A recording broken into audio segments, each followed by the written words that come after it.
Hello, friends, and welcome back to the Prep Well podcast. This week's episode is actually a follow-up to two prior episodes. So something must be important or particularly timely about this topic. And it's especially relevant if you have a child who thinks they might want to major in business in college, or eventually go into the business world after college.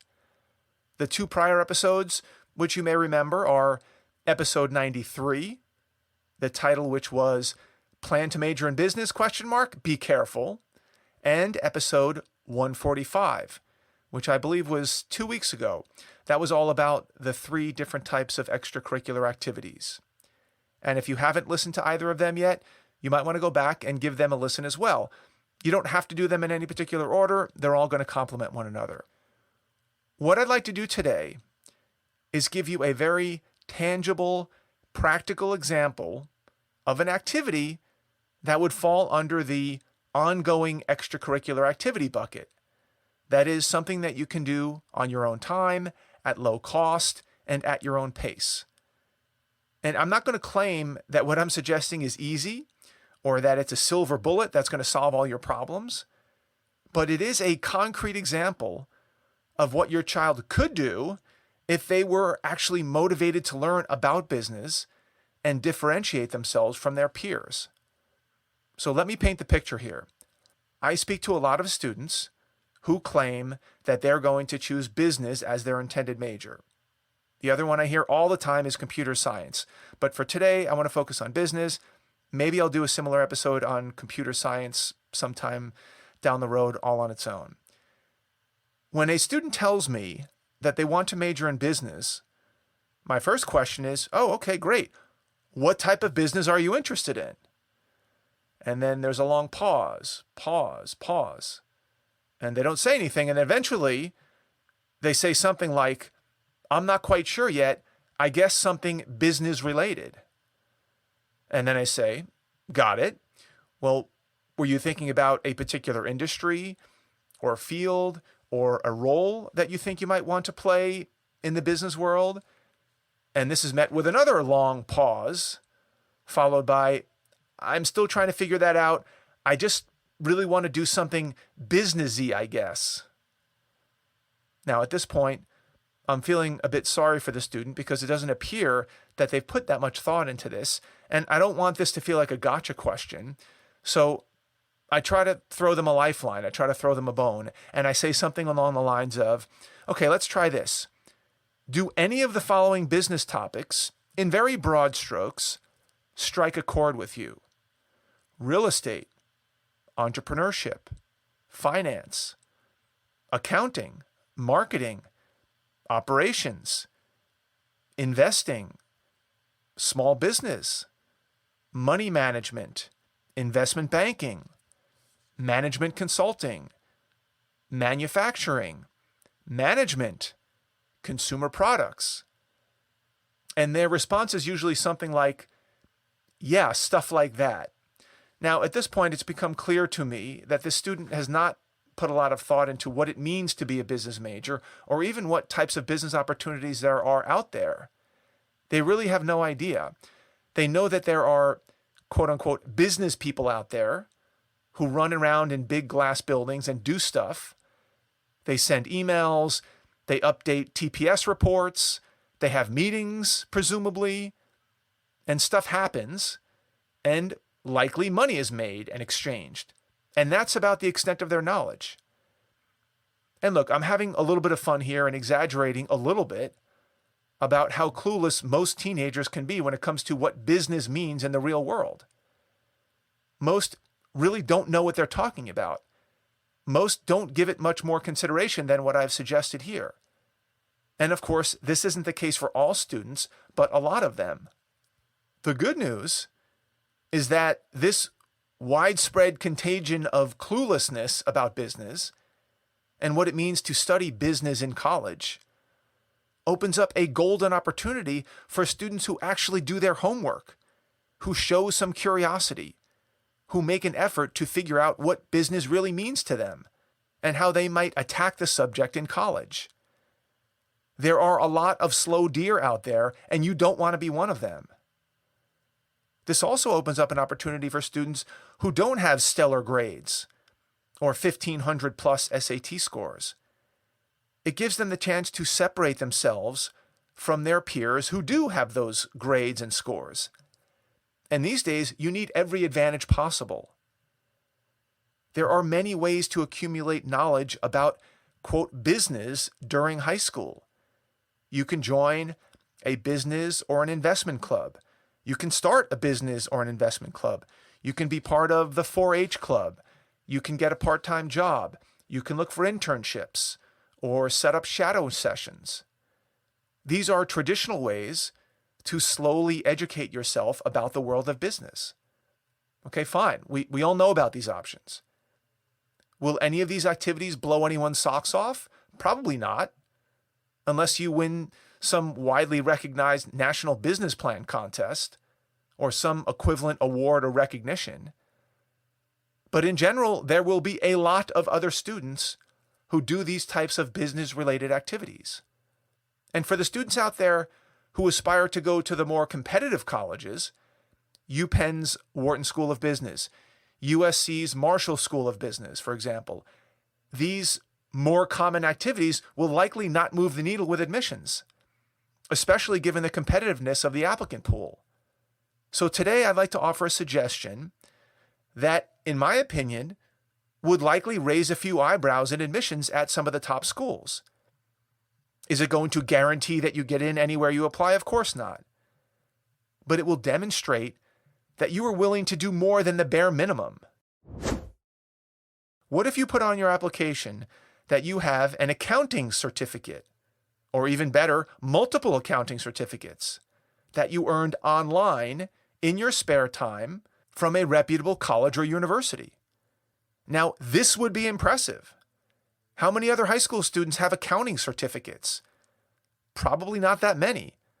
Accounting is not typically taught in high school. I'm not sure if I've ever heard of accounting taught in high school. Now, of course, like anything else, there are different levels of accounting certifications to think about. Some are more rigorous and better known than others. But the very fact that you had the wherewithal to take this step would be a big deal. And it would speak to how serious you are about this business thing. Why? What's the big deal about accounting? Well, for one, accounting is the language of business. Every business, organization, and nonprofit needs to manage their money and their financial data. They need to maintain accurate records, comply with federal regulations, and make strategic financial decisions. And if you want to be a player in the world of business, you must know the language. 2, accounting is not for the faint of heart. It is not an easy discipline to understand, let alone master. And 3, it's not glamorous. In fact, a lot of accounting is grunt work. It's grinding through numbers and ratios and models and spreadsheets. It can be very tedious. So anyone, especially any tick-tocking teenager who has the patience and the discipline to make it through an accounting class while their friends are playing Grand Theft Auto or making Instagram dance videos, will by definition not have much competition, and they will stand out from the crowd. And that's the point. If you can make it through a legitimate online accounting class, and there are many of them, it speaks volumes about you, your facility with numbers, your perseverance, and the fact that you, as a 17-year-old, already have a baseline understanding of what makes a business operate. And by the way, I'm not suggesting that you're going to love accounting. In fact, you may hate it. I wasn't a big fan of accounting myself when I was in business school. So what's your point? It's still a discipline that must be learned, at least at a very basic level, if you want to be in business. That doesn't mean you have to become a CPA, a certified public accountant. Maybe you'll be so inspired that you go down that path, but it's not required, of course. Either way, you are acquiring a skill that has become almost a must-have in today's workforce. Even if you don't pursue accounting as a major or analyze a financial statement ever again, the fact that you have this training under your belt is a huge differentiator. I once had a student who wrote their entire Common App essay about how much they disliked accounting. It was hilarious. And the essay revealed that, number one, the student was ambitious, enough so to take a full-blown online accounting course as a high schooler. Number two, they spoke the language of business. Number three, that they understood numbers in a very nuanced way. And number four, that they had a great sense of humor about it. It was very memorable stuff. So here's my recommendation. If you are a student who thinks they may be going down the business path and they're not sure what type of business they're even interested in, or for that matter, even if they're 100% convinced of the type of business they want to pursue, taking it upon yourself to enroll in a reputable online accounting course and getting a good grade and learning the language of business might be one of the most important decisions you make to fortify your application. Who knows? It might be something that you write about for your main Common App essay or talk about in your interview, or at a minimum, use as a signal that you're not the average high school student who says they want to study business but has no idea what they're talking about. And that's where you want to be. And guess what? There's even more good news. Today, there are almost no barriers to entry. That's business speak for there are no excuses. You can't say, my school doesn't offer the class, or I don't have time, or it's too expensive, or I don't have the prereqs, or they don't offer the class in my town, or they ran out of space in the class, or I missed the deadline, or the teacher is no longer teaching the class, or the dog ate my homework, or I'm in the wrong time zone, or any number of other common excuses. There are no excuses. Every high school student can do this. Now, that's not to say that it won't be challenging, or that you won't have to spend 2 hours a day over the summer to complete some of the more challenging courses, or that you won't have to seek outside help for some of the more complicated concepts. You may have to do all those things. That's the whole point. You would be doing something that is not easy. That's why you're getting credit.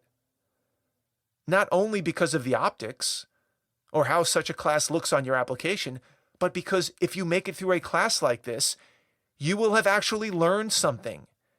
You might actually have a skill that people will pay you money for. Imagine that.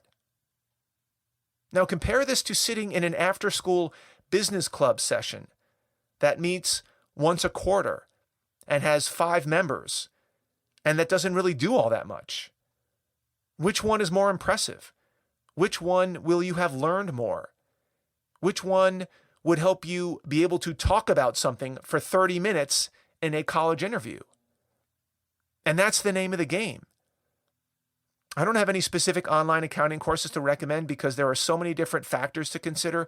Your child's age, their motivation level, their facility with numbers, their time availability. So I encourage you to search for online accounting courses, and you will find many, many options and parse through them. Find the one that's the right fit and make it happen. This is one of the countless recommendations that I make inside my weekly PrepWell videos that many of you and or your children listen to every week, if you're a member. If you have not yet become a member and not yet enrolled in one of our plans, and you're in 9th or 10th grade, please consider subscribing. Every week you will get tidbits like this that may spur you on to doing something with your life that will truly make a difference. That's all I've got for you today, folks. Thank you for tuning in. Thank you for the continued support. Of course, if you know a parent with a 6th grader, 7th, 8th, 9th grader, 10th grader, 11th grader, 12th grader in high school that might find this helpful, please share the episode with them. You can do that by finding that small box with a tiny arrow pointing up. That's the share button. Click that button, text your friends the link to this episode with a little personal note from you, recommending that they give it a listen. And if you get a moment, give us a rating too, if you like what you hear.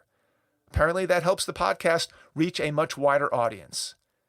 If you have questions, comments, or an idea for an upcoming episode, please don't hesitate to reach out to me by email, DM me on Instagram, check out our blog, Facebook page, connect with me on LinkedIn. I would love to hear from you. Until next week, goodbye, good luck, and never stop preparing.